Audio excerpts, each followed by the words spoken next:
Welcome to How You Grievin. Today, my guest is Christopher, an author whose work and voice are rooted in reflection, healing, and truth. In this conversation, Christopher shares his journey through grief, self discovery, and what it means to rebuild while carrying the loss. He opens up about not having the father he needed, navigating the transition of his mother, and how his faith has held and shaped him through it all. We talk about family dynamics and resilience. Christopher also shares insight into his book, Boy Interrupted, and the deeper experiences that inspired it. Let's welcome Christopher. Listened. I didn't get your book until today. Okay. And I listened to it briefly this morning. Okay. And you said some nostalgic things that were very interesting in the beginning of the story. It reminded me of something that I did for my grandmother when you hmm spoke about your grandmother and how you grew up with her. Yeah. You know, how, because I feel like my grandma was like, it was just something about, it is just something about a grandmother. Yeah. It is. It's something Like, divine, like otherworldly. It's the relationship. It's something about a grandmother and their relationships with their grandkids. It's like they're a safe space. They know, but they don't judge. Um, it's just like heaven. It's like a warm biscuit, in the morning. It's just something so soothing and comforting and mm, it's something definitely a special. warm biscuit. It's a warm Yeah, biscuit. it's a Yeah. warm biscuit. It's not dry. It's like it's perfect texture. It's not burnt. You know. Yeah. Yeah. So, yeah. What I want to do is I'm going to ask you the question um, of the podcast, and we're going to jump right in. So, how you grieving? Hmm. I am grieving well. I think. I am in therapy. I've been in therapy for a while. I've bounced around a bit. Um, but yeah, I'm currently grieving from something that is not quite a death, but it is like almost like a death of expectations, if you will. Okay. So yeah, which is equivalent to like losing someone. Maybe I should just be as very transparent as possible. So I've spoken on other podcasts. I spoke in my book about my relationship with my dad.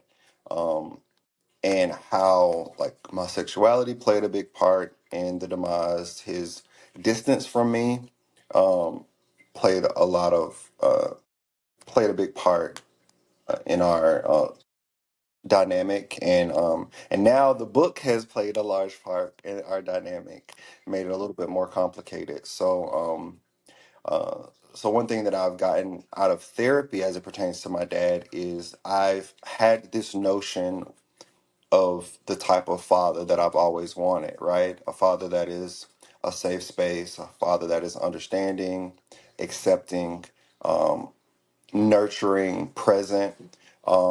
And who I was given is just not that person, not that person for me. Um, and I have to grieve the person that I've always wanted in a father. Um, and accept him for who he is, and let that be it and go on with my life. Yeah, that's fair. Hmm.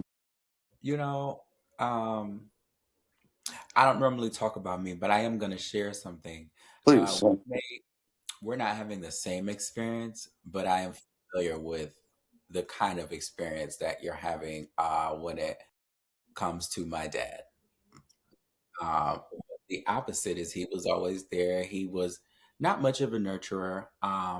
He was still that man that accepted me and all that great shit, right? Excuse Hmm. me. No, But go ahead. there have been some things that have come up, and I'm like, huh.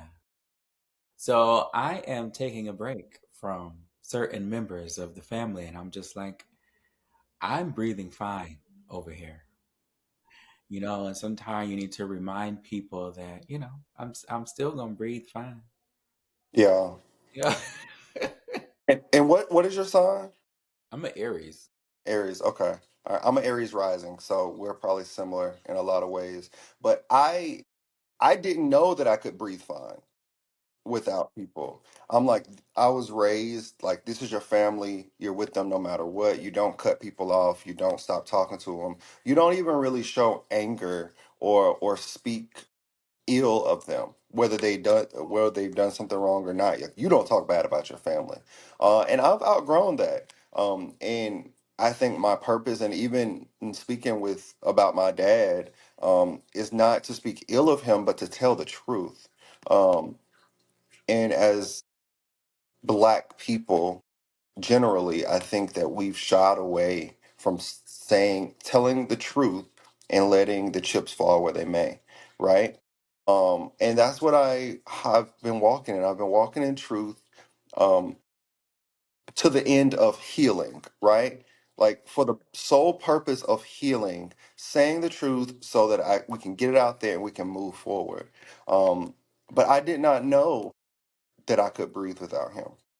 I did not know that I didn't need to speak to him regularly, and I didn't know that I could survive without being close with him. So for 33 years, I've sought that closeness. I've sought that um, affection and father-son dynamic that has never really existed between us. I've seen it with other people, right? But I've never had that in my life, and I've sought that. And this is the first time in my life that I'm like, that doesn't exist. That is not a thing for Yeah. you. And it's okay. You're gonna be okay. You can breathe. You can have a happy, healthy life, but you cannot continue to pour your energy into trying to create something or to change someone that is who they are. That they are who they are. Um, and now it's time for you to pour the energy into yourself and love on yourself and create a family dynamic for yourself, right? Because these people have lived their lives, Yeah. right? They've Yeah. lived their lives. They're their big ages. And now it's time for us to kind of divest, if you will, um, and invest in ourselves. That's where I am. I understand that. And it feels good being there. It feels interesting because I think I'm still in the beginning stages. Hmm. I'm at the point where it's not on my mind every second of every day. I'm at the point where I'm not like angry or I'm not super sad. Yeah. I was going from anger to like sadness. Like if I talked about it, I would just start crying. And that was like last month or the month before, right? Because Yeah. it was so fresh. But now I'm not in that space. I'm getting towards it. It is what it is. Everything happens like it's supposed to happen. As long as I'm walking in integrity, as long as I'm telling the truth and doing the right thing, um, I'm okay. My feelings are okay. So if I miss him, it's okay to miss him, right? Yeah. If I want to call and say, "Hey, how are you doing?" Oh, I'm doing fine. Oh, very good. Well, take care. But like if I want to do that, I can do that, Yeah. right? If I do not want to do that, I don't have to do that, Yes. you know? Yes. And I'm there. I'm in that stage. So I just had a therapy appointment like 2 days ago, and I was telling her that, and I was like, I feel in my chest that I'm gonna be okay. That I just need a little bit more time. I just need a little bit more time without that same with the new boundaries that I've set in place. You know. That's important. I also think it's important when you mention therapy that I have a question for you, maybe two. Hmm. How long did it take you? Now, wait, have you been in therapy before this? Yes. Yeah. Yeah. So I'm actually about to start a new form of therapy called EDMR. Don't ask me what it stands for, but I think I heard of I- it though. Yeah, it's for people with PTSD, and that's what I was diagnosed with, PTSD and major depressive disorder. So like I'm on medication, right? But I don't solely want to depend on medication. I want Mhm. strategies, healing strategies. And a lot of people close to me said that they've went through EDMR with therapists, and it was like a switch was just turned on. Yeah. And that's what I'm about to go through with a different therapist. But yes, I've had a couple of different therapists that and this is for you and whoever else out there. You have to be very specific with your therapist, because therapists they specialize in certain things, Mhm. right? So you have to read their full description. Like you can't go to a therapist if you're LGBTQ and they don't They don't. have a lot of knowledge and background on that, Yeah. because they're not going to tell you, hey, I'm not really an expert at that. They want you in their room so they can process that insurance, right? um Absolutely.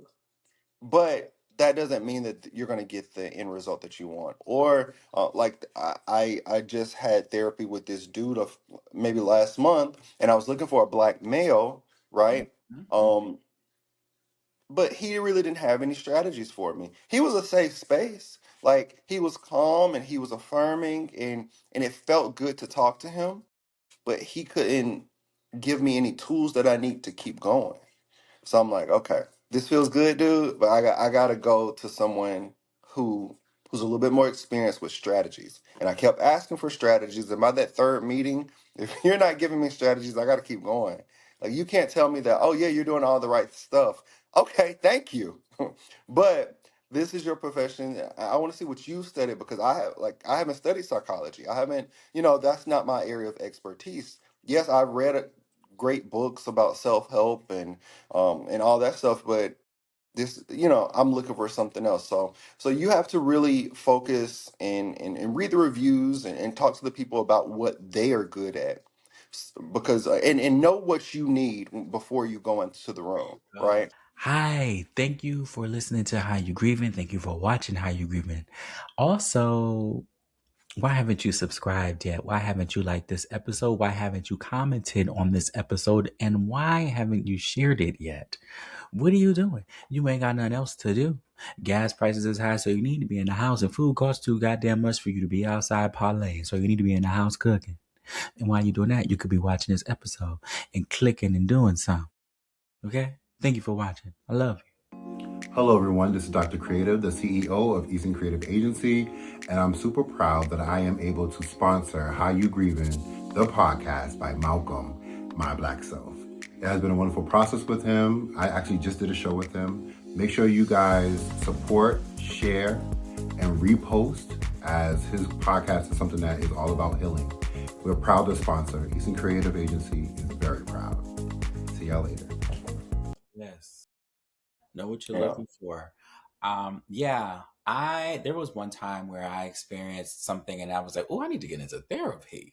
Yeah. And me and that therapist didn't really click. Our timings were off. It just wasn't working out. So like it took me like a year or two later to no, it was just a year later to be like, oh, my sister died. Now I probably really should find a therapist. And let me tell you, that Yeah. first one, it was instant. I was like, oh, this is my baby.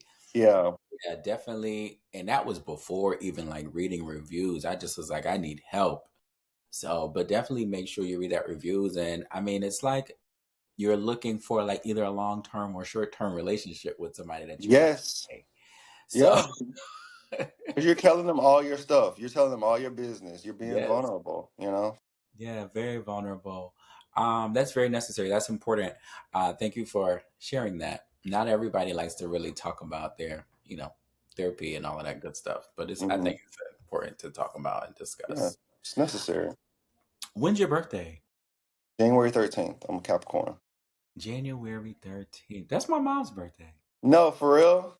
I'm like, January, yes. Oh. And are, Yeah. are y'all close? Are y'all really Yeah, close? we're like this. Yeah, see. Hmm. Yeah, we're very, very. That's my girl. Even though she stresses me out, like sometimes, like I probably have smoke coming from my head, Yeah, but I love her to death. So it is what it is. I love Um, that. I have some random questions. Sure. that I need to pull up. And then I want to ask you just random things that are Hmm. part of the podcast. Okay. Okay. And before I do that, I'm going to ask you, my numbers are very odd. Like I'm working on something. So I'm going to ask you to pick a number between 1 and like 48. 48. You said 1 and 48? Yes. Okay. 32? People normally pick 7 for some reason. Oh, because it's That's like what good I'm going luck. with. Yeah. Okay.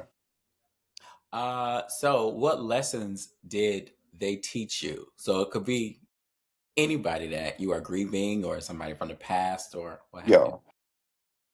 Well, yeah, so my mom died when she was what, 42, 43, and she was just an amazing person, right? She was a sweetheart. She was a huge personality.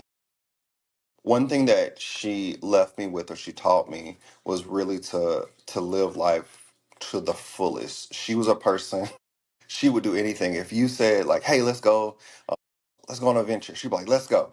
Hey, let's go to a cemetery in the middle of the night. She was like, let's go skydiving, let's go whatever was exciting and thrilling. This woman was down to do, Yeah. right? Like she could shoot guns, she could ride four-wheelers and dirt bikes, she could drive big trucks, but she also knew how to do her makeup and her hair and her nails. And she was still a girl's girl, but she was a tomboy. Like she was just that girl, and she was gorgeous, so the men were falling at her feet, but she didn't care. She just wanted to live life and have a good time. So I am not quite I'm not quite her. At that point I'm a little bit more like disciplined and strategic, and um I'm a little bit more mature in how I handle myself.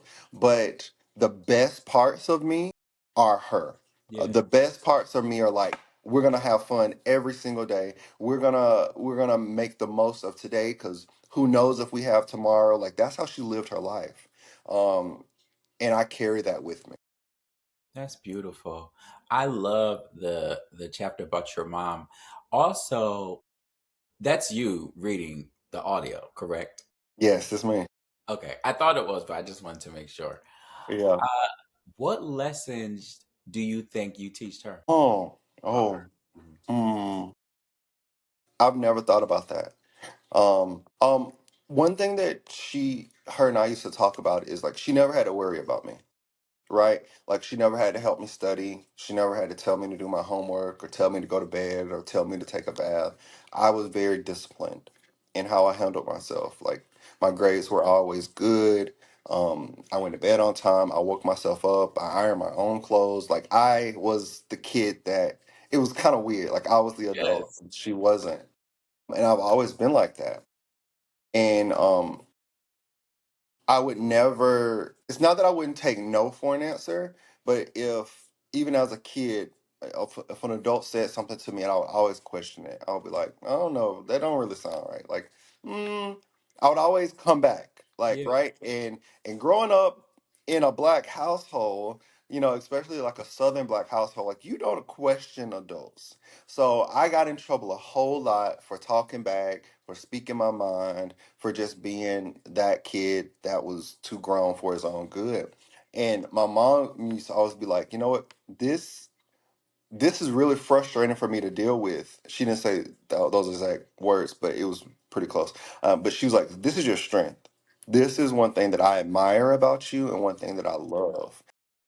Because she never seen it before. She was just like, dang, this little boy is grown and he's getting on my nerves. But you know what? Like, this is really gonna be his strength, is like standing on his own self-worth and knowledge, right?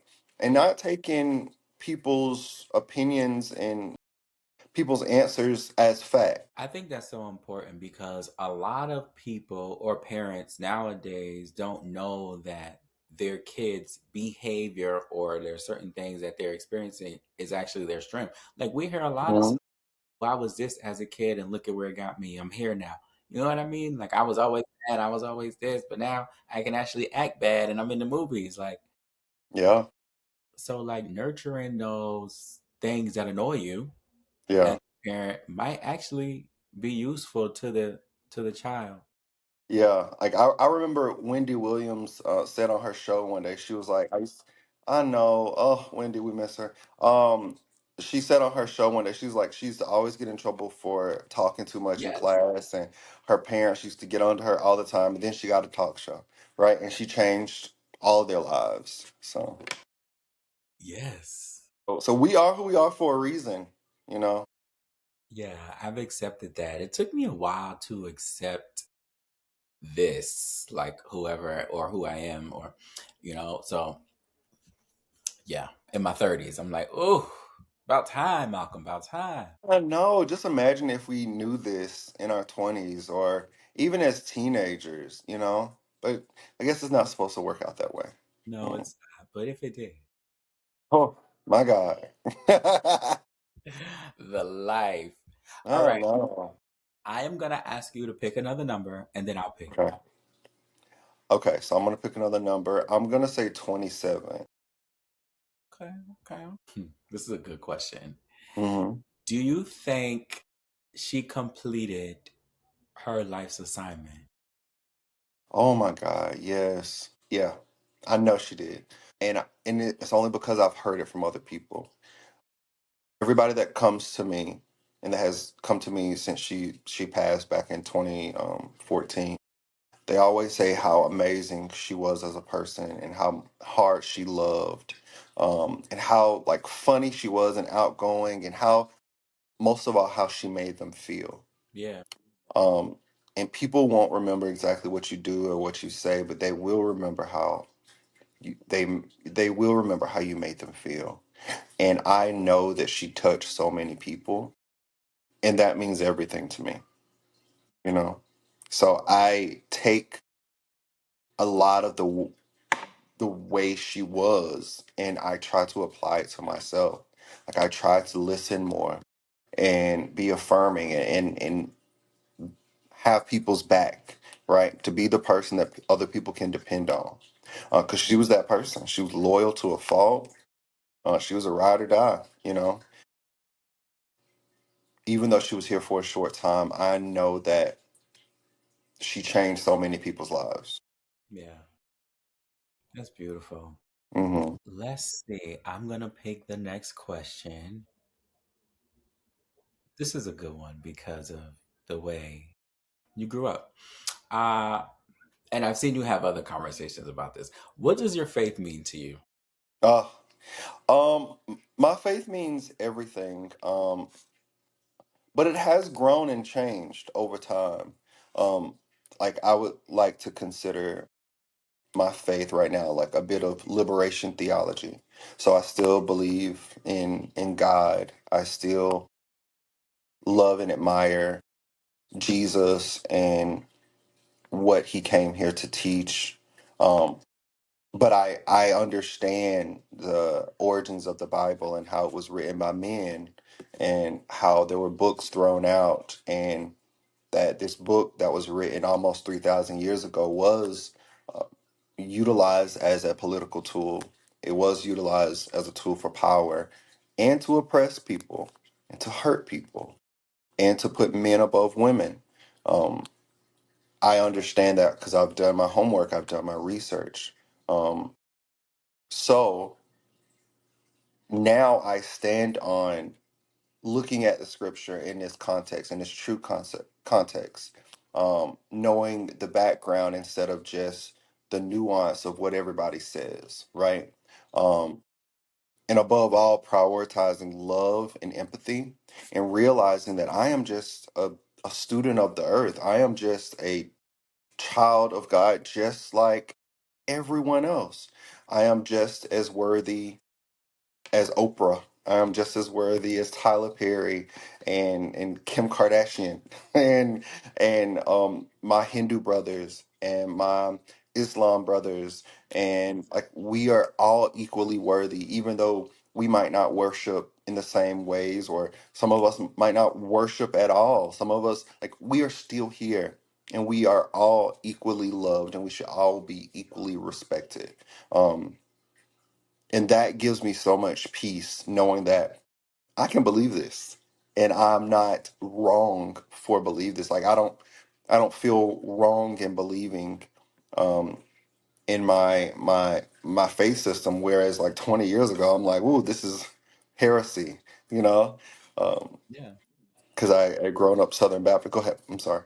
No, I wasn't. No, go And I ahead. was just saying, like, the growing up in the Southern Baptist Church is like, hey, it is this way or hell. Not even the highway, hell. You are gonna burn in hell. Even if you try your best every single day, you try to get all these things, you still deserve hell. I don't know if you knew this, but when you came out of your mama, you deserved hell. Crazy. And I'm just like, Lord, I just got here. Like, I can't even put my bag down. Like, what's going on? What do you mean? A baby deserves hell? Like, A baby deserves hell? what's happening? And how do we accept that as the truth? And how do we go to sleep just like, I deserve hell right now? Like, that doesn't make sense. That doesn't make sense. Like, we are worthy. We are loved. If we were truly made in his image, do you think the ultimate parent, the ultimate father, the ultimate mother would create their baby that they love beyond anything else? They would create them to go to hell to suffer from for all eternity? That doesn't make sense. None of that makes sense. It Oh, doesn't. because a boy loves a boy, he deserves hell. What? Oh, if you decide to practice Buddhism, you deserve hell. That doesn't make sense. It does not make sense. And if you look at the history of not only our country but other countries, religious extremism has always led to oppression of people, genocide, murder. Um, and when are we going to learn our lesson? When are we going to learn that love was Jesus's message? Not oppression, not condemnation, but love.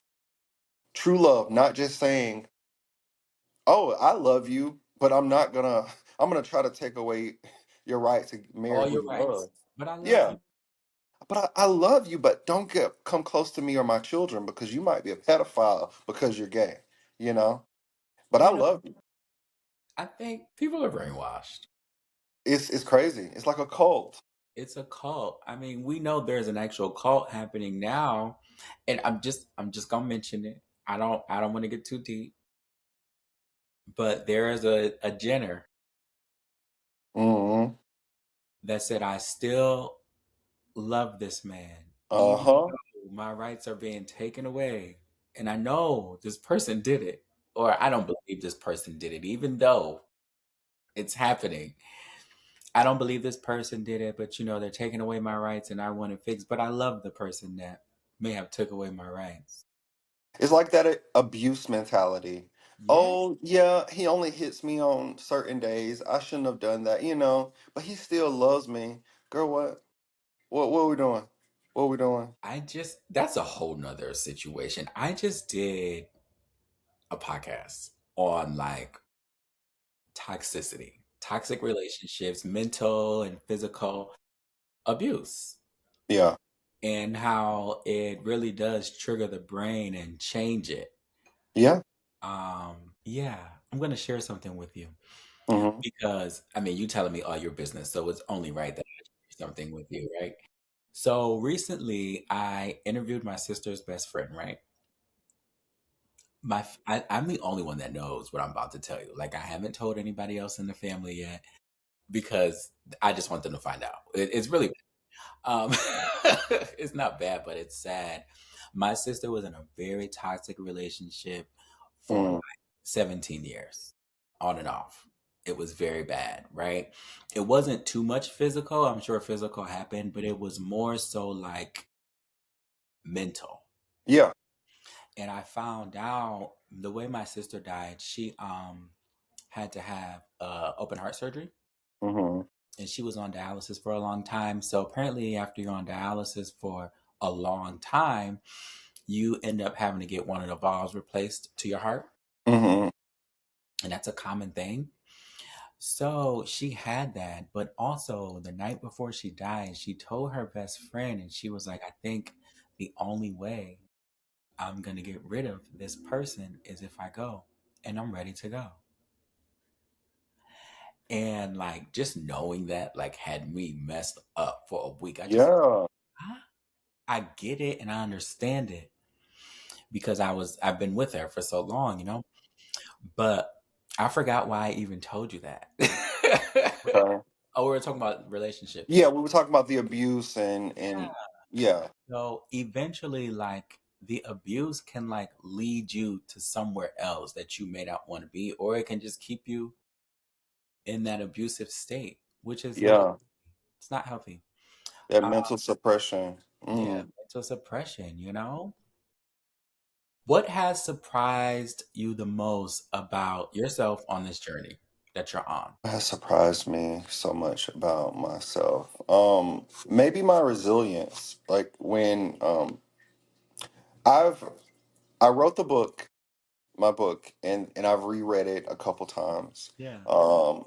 I definitely reread it a couple times after my dad had like a visceral reaction, negative reaction to it. After not even really reading it, but just maybe reading a line or two or hearing something about it. So I reread it a couple times to make sure I didn't say anything that wasn't true, that was inflammatory or damaging. I'm like, not everything that I wrote was so affirming. Yes, some things were shocking and and hard things to swallow, but nothing was damning of anyone. Um, so what has surprised me is my resilience.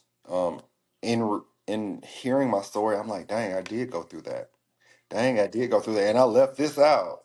Like, yeah, I said this, but there was some more to it that I went through. Um, it breaks my heart when I reflect on my childhood that a child had to go through that, and I know that my story is not unique.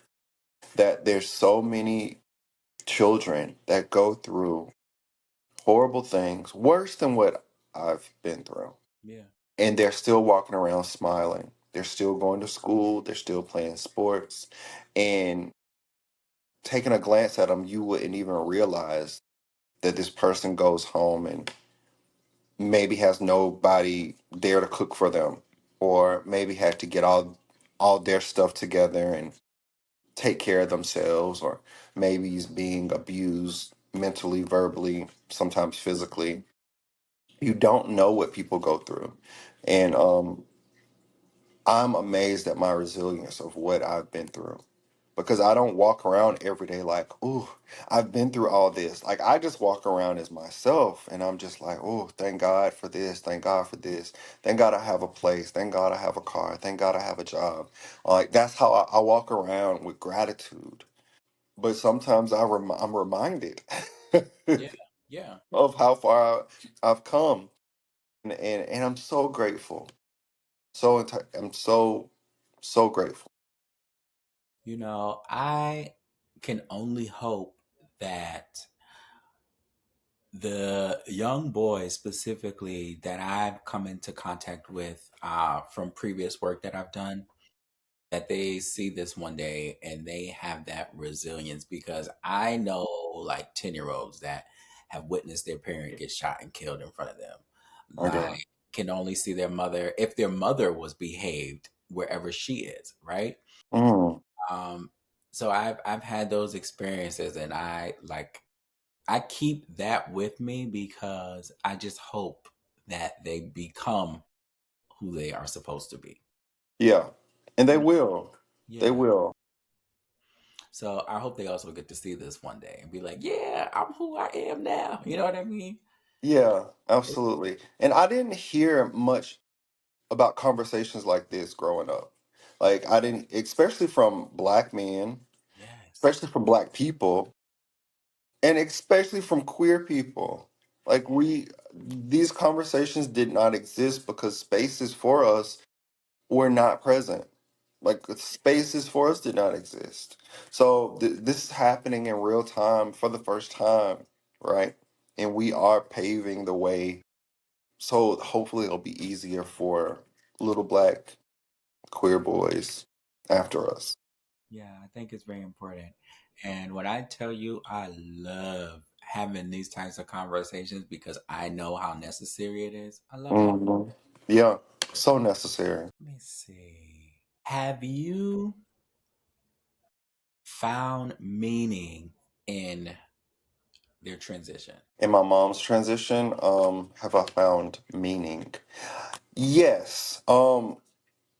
Yes. And I struggled with it for a very long time because my mom's sickness was complicated. It Yeah. wasn't just black and white. Um, it was very complicated. It was layered. And there's a lot we still don't know about it, and we might never know. Um, I've struggled because being a person of faith, being a child of faith, I still never grasp the concept of suffering. Um, and I still have very little explanation to say about it today. I don't understand suffering. Um, in a religious sense, right? It Yeah. makes sense to me scientifically. Things happen. We're organic creatures. Things go wrong. Sicknesses happen. Viruses, um, cancer, stuff like that happens. Right? We get injured in accidents. It happens um, in the animal kingdom, if you will. But religiously, it doesn't make sense to me. Um, I'll always pose the question of like, why does a divine being that has all power and is all knowing and is all loving, why would that being want or subscribe his children to suffering? To what end? So that they could just admonish him more? To me, that seems like a bit egocentric. It's like, oh, I want you to suffer so you can want me more. Want me, call my name. Like, what? I feel like that's the exact opposite of what Jesus represented, right? Like Jesus was not egotistical. Like he wasn't about himself. He never asked to be worshipped. He never asked, he asked you to love yourself and love others and treat people right. Um, he never asked for a temple to be built. He never asked, any of those things. So suffering is still a hard concept for me to digest. So I can't sit here and say, oh, the meaning of her suffering was this. It was for, I have no idea why I've witnessed my mom and other members of my family suffer and die. I can say that it hurts. It hurts to witness. It does something to your brain chemistry watching a loved one Yeah. suffer. Yeah. It makes you feel helpless and an abundance of emotions. I hope that one day it's revealed. I found, I don't want to say I found peace in the not knowing, but I can't say that actually. I don't think I do have peace in not understanding why people suffer. I'm not sure. You know, I have friends that have had similar experience to what you told in the book. And I've never asked them this question, like regarding what we're discussing. Like I never dive deep into it, but everybody in this at this time is doing well, but they did have those experiences. I remember, I had a friend, and I'm not talking about this was your mom Hmm. speaking. I had a friend, we were walking down the street one day and I had never saw her mom. We went to school together, we were in high school, and like her mom existed, but she was like not in at the home, she was in the streets. Hmm. I remember one time we finally ran into her. I'm from New Haven, Connecticut. So we were walking around and we ran into her mom. And I was like, oh shit, this is your. Um, but now when I look at her, like around that, she had a job in like freshman year. Like she never stopped working. The girl has everything Yeah. she wants and desires. Like she travels, she lives her best life. And I just think that something along the lines of that experience definitely makes you into it turns you into the person that you're supposed to be at a very early age.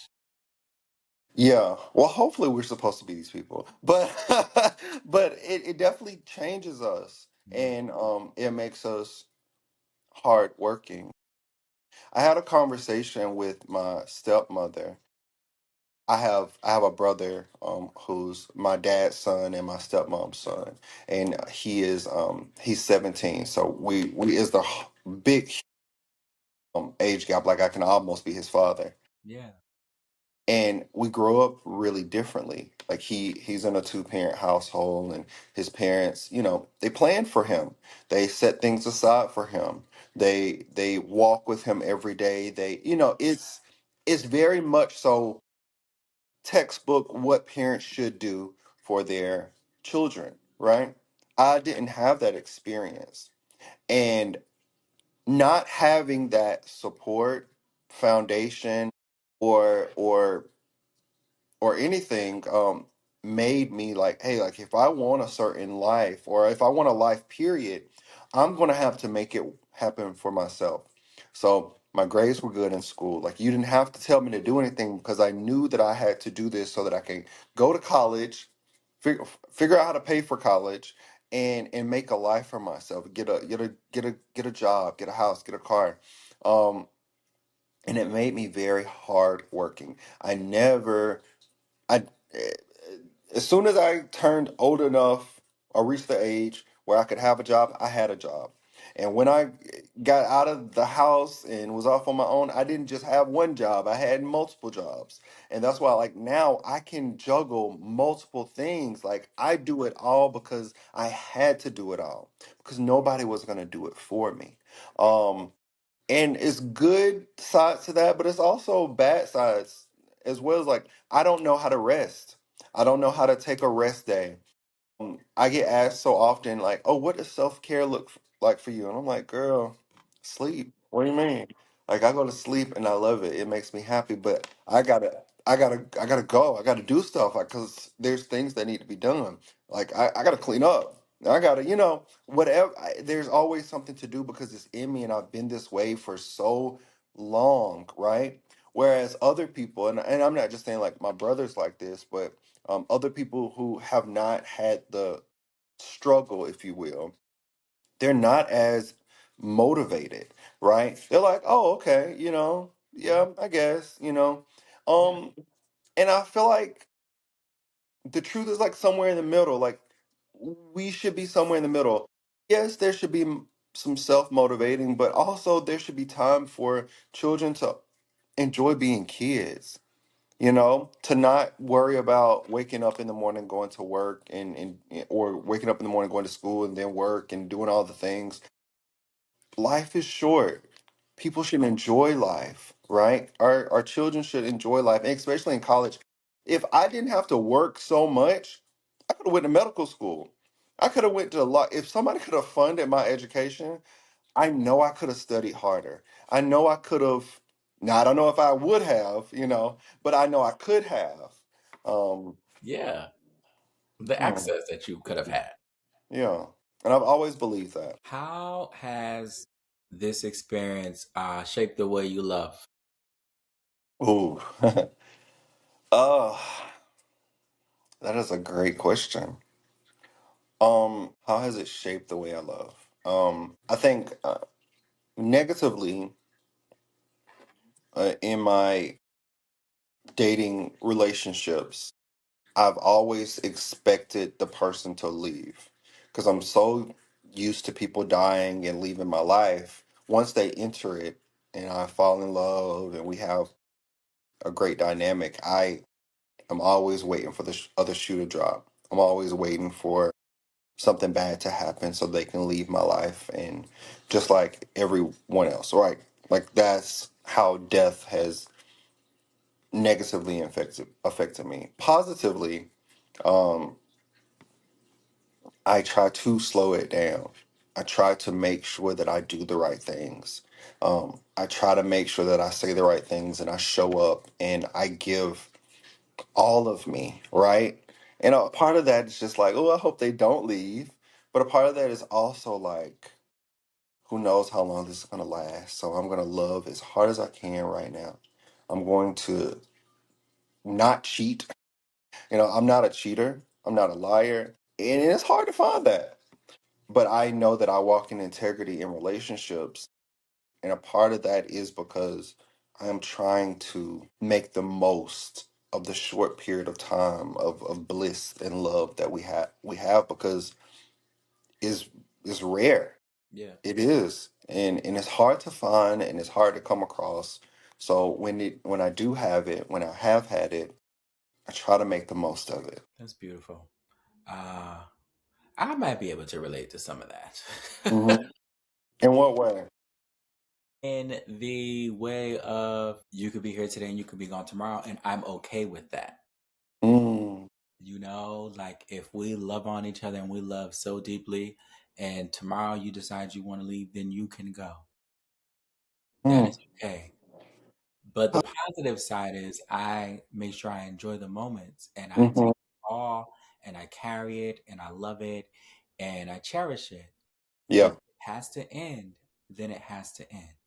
yeah, So it kind of sucks sometime when you realize that you're there, you're in that space, like, okay, well, if this doesn't last, it just doesn't fucking last. yeah, But I mean, also that's how I'm operating through life. Like whatever is for me is going to be. I'm not going to put force into things. right, And I do feel like I don't know if I'll ever experience or love somebody deeply the way I loved those people that are no longer here. yeah, so, So it's like it's a small little battle that you experience when like your favorite people aren't here anymore and you're just like, yeah. Mm. okay, well go on and be with them then. It's hard to get to the place of acceptance of that feeling that I had of laying on my grandmother's stomach, of hugging my mother. Like I'll never get that feeling again. Yeah. Now that's a gut puncher. Like that hurts. And I do feel like sometimes in romantic or platonic relationships, you look for like inklings of that. Yeah. Like, oh, does this feel like home? Does this feel like safety? Um, and and I feel like I've gotten close to Mhm. like a smidget of that feeling, Yeah. but that feeling can never be replicated. One thing that I did want to ask you is I have this thing, and somebody called me a sociopath. One of my friends actually called me a sociopath Yes. because Okay. I don't miss people. Um, and like when I see my friends, they'll be like, "Oh, I missed you," and I'll be like, "Oh, I'm so happy you're here." Because I'm not gonna lie and say I missed you too. Maybe sometimes I have to say it. I feel obligated. But I don't miss people. I don't because I feel like the people I'm so used to losing people and not having people is like if I see you today and we're great, we love each other, we're friends, and if I don't see you for a month, I don't know if I get the missing feeling. I just be like, I don't know. Does that sound crazy? Do you? No, Okay. it is yeah. Yeah. I I don't miss people. And it's people can when I say that, they're like, "Oh, you're crazy." It's interesting. When I'm dating somebody, I can say I miss them, but like friends and stuff, or it depends. It really does depend. Like I'm not gonna miss you, and I just was with you last week. Like that, we have to not have seen it for a while. You know what I mean? Yes, yes, yes. Like when it comes to family or friends, like some of my friends will be like, "Oh, I miss you." I'll be like, "Girl, we just talked on the phone." So I'm not gonna say I don't miss people, but it Okay. takes it got to be some like I can't just miss you. We was together Friday. You know what I mean? Yeah, yeah, yeah. So it just takes a little bit more for me to miss you. And I think when I say I miss you and like we're romantically involved, it's more like I miss the feeling of us being together. I miss the intimacy. I do like want that again. Like I'm missing that feeling.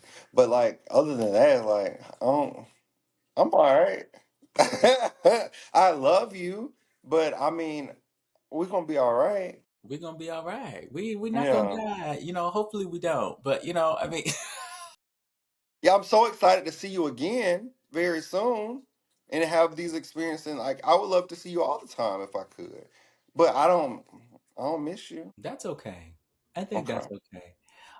You may, however, come across that somebody may bring that out, or it may just be that. You know what I mean? Yeah. So it's an interesting space because not a lot of people can bring that out of me. But if somebody does, I'm like, oh, let me tell this. Let me tell you, I miss you real quick because I might just actually miss you right now. Yeah. So it's interesting. And if I say it, I mean it. Like you should write it down. You should put it in a picture frame. Cause it's not gonna happen too often. Yeah, that's normal. You're not a sociopath. Okay, thank you. No, no, no, no, no, no, no. No. Your friend's a sociopath for missing too much. I'm kidding. I'm kidding. Oh, okay. She just told me she missed me yesterday, and I was like, Hey, dang, girl, we just talked on the phone. oh. Um, how do you? I got a few more questions for you. I know we get into our time, okay? So I'm gonna ask you like three more. How do you handle silence, quiet time? Oh, I think I could. I that's the area of my life I need to work on. Yeah. Because I don't give myself much downtime. Like even on days off when you probably should be sitting in some silence and getting some peace, um, I'm like, no, I got a list of stuff to do. I need to clean. I need to do laundry. I need to go grocery shopping. I need to go visit this person and work in the garden. I need to like even today. I got a list.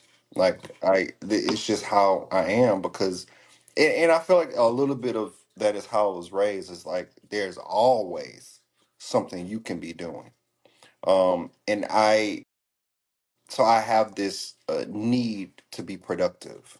Okay. And I don't sit in silence often, Now, unfortunately. I'm gonna challenge you to Mm, have to do 5 minutes of silence Lord have mercy. when you wake up. As soon as I wake up, I'll look at emails. Like boom, That's why I said when you wake up. Just 5 minutes. silence. I haven't even watched TV in a while. I would love to watch a show. You know, by the time I get in the bed, it's sleep time. What do you mean? You're not missing much on TV. Like I turn my Okay. TV's on right now. It's right in front of me, and I'm gonna turn it off. Like I turn TV on and then I'll be like, nah, because I feel like it's too much noise, and I like my silence. Okay. Yeah. So So I you sit in silence. You're good with silence. oh Okay. yeah, I be laying on the floor. Baby, I- my friends be calling me Nam Yaho Renke. Yo, they be like, oh, here he go. Here. Okay, anime. There's nothing wrong with that. uh If God were to ask you who you wanted to see that has passed, but you only get 30 minutes, who would it be? And would it be anyone? Only one person, only for 30 minutes. Yeah. It would be my mom. It would definitely be my mom. And do you want me to elaborate a little bit more, Sure. or Yes. okay? Um, I feel like I never got the opportunity to say that I am sorry. I never got the opportunity to apologize to her for kind of who I was. I was this hard exterior person, and quite often I was mean. And I was mean because I didn't know how to process my emotions. I wanted her to be better. I wanted her to get better. And she, especially towards the end, she wanted to make up for, she was asking for forgiveness for not doing the right thing, not being, for all the things. And I didn't want to hear it. I just wanted her to focus on getting better. I didn't want to talk about death. I didn't want to talk about any of that stuff. I wanted to focus on what we needed to do.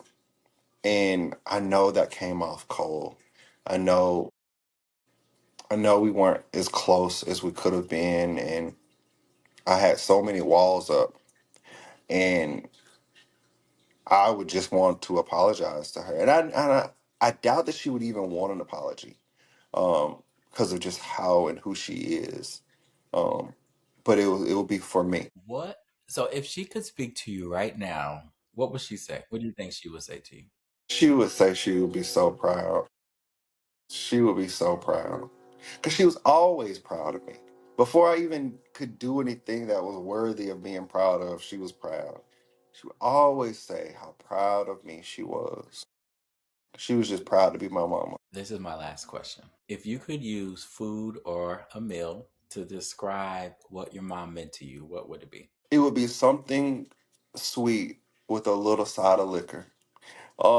Because she was a party. And she was such a good time. Yeah. And she was what you needed to just make your day better. So I don't know what pastry that is. Maybe it's a beignet, maybe it's a slice of sweet potato pie. Ooh, a beignet. I Okay. know. Maybe it's a slice of sweet potato pie, maybe it's some candy yams, maybe it's, I don't know, something. It's Okay. something sweet, but a little shot of, I don't know, some Jack Daniels or Hennessy or something that's gonna bring down the walls of anxiety, and it's gonna make you just be whoever you are.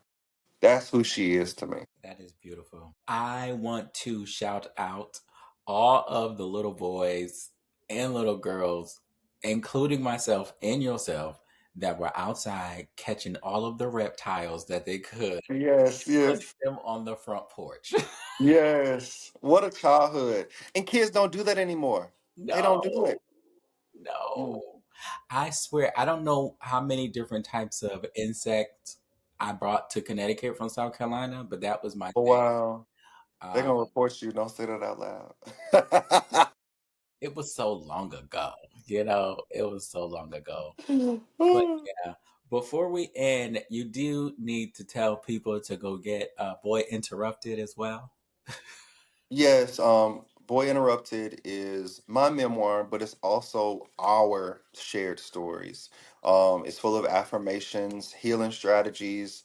It's everything you need or somebody that you know needs. Go get it. It's Amazon, Barnes and Noble. It's online. Then I have the audiobook. If you listen to Spotify, you can just listen to me read the book.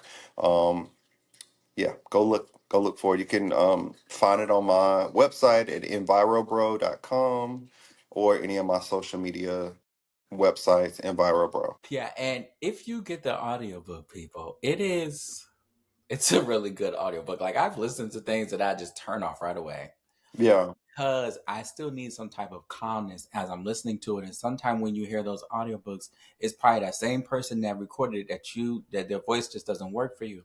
yeah. So it's you did well. Thank you. That was my first time ever recording an audiobook, so You it did was well. great. Thank you. Kudos to you. Thank you for joining. How you grieving? Thank you for having me. This was good. This was therapy. This is what I needed. Yeah. I call this free therapy sessions. Okay, okay. So you're not gonna send me an invoice. I'm happy about As long as you don't send me an invoice. it. Okay, But if we could go invoice for invoice though. okay. I got you. I got you. Thank you so much. This means a lot. Thank you, Chris. And enjoy your day. I will. I'm gonna be productive. Yeah, I'm sure. Okay, 5 minutes of silence. That's what I'm gonna do. Yeah. Not right now, but at some point. You could even do it now. Mm-mm. I'm gonna check in with you and see how your 5 minutes are going. Please do. Please, Okay. please. I'm gonna All I'm right. gonna I practice it. All right. will. Have a Bye. good day. You Bye. too.